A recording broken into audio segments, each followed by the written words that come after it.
Hey guys, Joe here. Thanks for checking out another video on the channel. As you guys know, I am a big fan of Sig Sauer. I'm not a fanatical fan, but I am a big fan of their guns.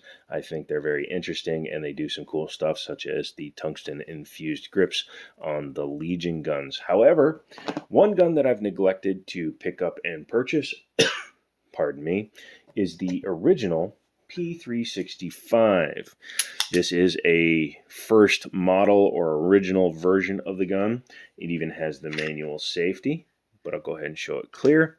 And this gun kind of created its own market and its own niche to be in that has been copied extensively since it came out, and that is the Micro 9. It's smaller than subcompact. As you can see, I can block it with my hands, and being slightly over 5 feet tall, that is an impressive feat. But double stack, 9mm, 3.1-inch barrel, so you can still get a little bit of good ballistics depending on the ammunition you use. Comes with 2 magazines normally. You get one 10-rounder, which really does nothing to help somebody of my size. It also comes with another 10-rounder, which has a finger extension, which does at least allow me to get my fingers on there, especially when I tuck up under the trigger guard. And then if you need a little bit more capacity as well as grip, you can run the 12-rounder, which is nice. And then of course for me, if you want to go full size almost, you can put in the 15-round extended mag, and that obviously gives you the most room to put your hand. You can spread out your fingers, you can do whatever you need to get a good grip. Just to show you how large that magazine actually makes the gun, if I put the guns together at their trigger guards, you can see that the length actually goes down to the bottom of the flared mag well on the 320 carry, and the back of it is as long as the actual grip frame itself. So that's pretty impressively large. Obviously, Sig has come out with many versions of the 365. You have the X, the XL, the X Spectre Comp. Obviously, there's Sig custom works guns and all that stuff, as well as the fact that one pin holds the entire chassis group in, so you can do a lot with these guns. So that kind of leads us into today. I looked at one of these when they first came out, did a short video on them, and then I kind of left it alone. But since we've grown the channel from 8,000 to nearly 100,000 or over, depending on when you see this video, I wanted to do a revisit. I've done that a few times on other guns, and you guys seem to kind of get into it, so we're going to continue to do that here. So this is the revisit of the Sig P365 chambered in 9mm. This one was picked up used. As you can see, it just has its case and no manual. However, it did come with its 2 large extended magazines, and anybody that has bought magazines for the 365 will know that the 12 and 15 rounders, just to get those 2 magazines, you're talking nearly $120. Let's look at the pistol itself though, and in this kind of revisit we'll only be using the 2 mags that come with it for demonstration purposes. Looking around the exterior, it's very much Sig Sauer's design edict: grip, thumb groove, simple controls, and simple finishes, or simple design cues. So you have front and rear slide serrations. The rear ones, really easy to grab, work no problem, right or lefty. The front serrations, you can use them to do a full rack if you need to, or if you're on this side, this arm is much weaker due to my nerve damage, but you can still press check if you need to. I don't recommend doing the lobster pinch on a subcompact or a Micro 9 like you can on a full size, just because of the distance from here to the end of the barrel. If you accidentally have your finger in there, the gun loaded and everything, then you could have a bad time. But it's definitely good enough for press checks. It has a port in the top of the chamber to see if there is a round in it, and this being a basic version of the gun does not have an optics cut, but it does have the night sights with the high vis front. As you can see, green dot up front, very easy to pick up, very nice.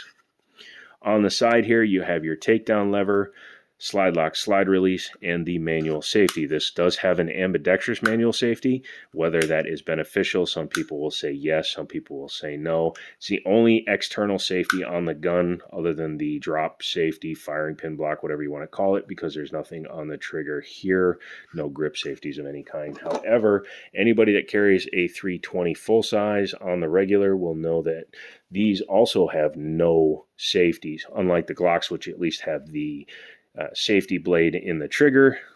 Guns like especially my X-Carry Legion here do not have any sort of manual safety available to them. If you do want one with a manual safety, get an M17 or an M18 and you can get the manual safety then. Standard curved trigger on this one, again being the base model, it doesn't actually get anything super fancy. The trigger pull is pretty normal. We'll get to that in a second. External extractor on this side, and it is a short action, so you can see it tilts the barrel, breech lockup system. Magazine release is pretty proud, so it's easy enough to hit, especially if you have your hand on the gun. I can get to it without changing my grip too bad. Obviously, I don't like these smaller mags, but again, that's an issue for another time here. Has a couple of slots on the side for attaching a light or a laser, but as you can see, due to its length, there's no pick rail, no accessory rail slots, so you just need a light that can clamp onto there. Stream lights, and I'm sure Surefire, and even I think the PL2 Valkyrie Mini might be able to clamp on there, but also Arma Laser makes one that just clips onto the whole front of the trigger guard. The slide lock slide release works well, drops it no problem, and again the manual safety does work to defeat the trigger, but it still allows you to do things such as charge the firearm, so you can put a magazine in and charge it without as much fear of an accidental or negligent discharge. The magazines are drop free in this particular gun, so as you can see, you hit the mag release and they come shooting out. Here's where we're going to talk a little bit about the mags. I'm really not going to go too much into it because it's just a magazine with extensions on it, but the 12-rounder is like the sweet spot, which is why the XL has the 12-round frame on it, or is that the X? Correct me in the comments. But this is a good size, especially if you're going to carry, because it doesn't enlarge the gun that much. And it's an actual Sig Sauer product. Little known fact, or it should be a widely commonly held known fact, but Mekgar makes Sig Sauer's magazines. As you can see, very, very nice. Actually, the 365 apparently has USA mag, so I don't believe that's Mekgar. So take back that whole sentence. The ones for my 320 are made by Mekgar, though. Yeah. That's pretty cool. This is the 15-rounder. As you can see, this is the oversized magazine. Definitely lets you get a full grip on it, and it allows you to spread your fingers out if you need to, adjust however you need to. I do like that it is pretty slab-sided, the entire gun, so if I need to hold in a full presentation style, I can. I would just run my thumb right here, and I would put this thumb on top, and the presentation and trigger pull should be fine. Obviously, my number one issue with a Micro 9 is recoil and recoil impulse. So we'll be taking this one to the range and shooting it to see how it shoots. Just show you, like on my Sig 320, normally I can just do this or just do that and then ride my slide lock slide release. I usually like to put my thumbs up farther if I can, so I don't always put my thumb there. I tend to put it on my slide locks, which does prevent them from locking back, but that's just something I'm used to as a larger handed shooter.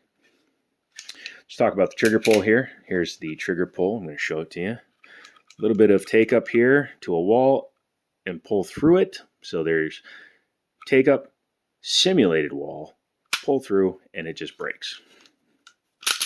Sorry, it's very late, so my nerves are pretty bad today. The reset. Just right back out to the break. The good news about the 365 is there are plenty of options when it comes to modifying these guns, because just like its big brother, the Sig 320 and 250, don't discount that because the Sig 250s were basically hammer-fired 320s, but the Sig P365, while having one pin, is a chassis system, so the grip module can be replaced. In fact, Greg down at Liberty Arms, my stipple guy, is going to be bringing me his X frame so that I can try it and see how that feels underneath the slide. And it may actually start a whole thing where I might just try different things and maybe turn this into something special on my own. The manual safety works in the 1911 style, so up for safe, down for fire. Pretty easy to remember, and when you're holding it one-handed, it's not hard to flick off. Yeah, other than that, I think that's about it on the outside. Whew. Pardon me, that was a huge yawn on my part.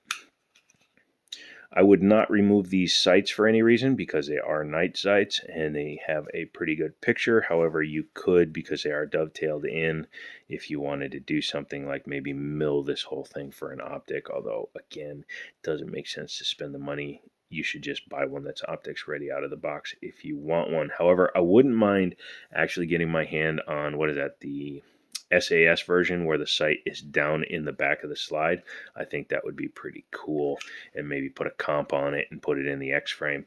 I have a lot of idea, guys, so make sure you keep following, subscribe, all that stuff so that you can see all those. Let's go ahead and take her apart. In order to do that, lock the gun back, check it again for any ammunition or obstructions. Take your takedown lever, push it through. It's going to go a little past 90 degrees because otherwise it'll snap back up, but go ahead and do that. Drop the slide, and as you can see,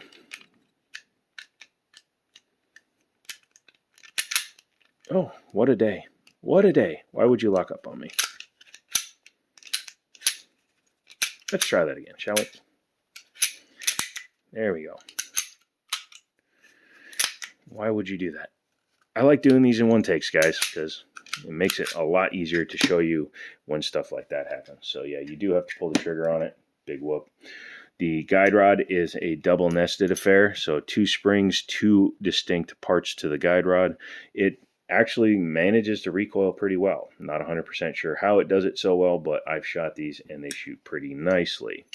Taking the barrel out, so there you can see it's a short recoil action with the cam style, so it just sits down in the locking block. It doesn't actually have a link of any kind.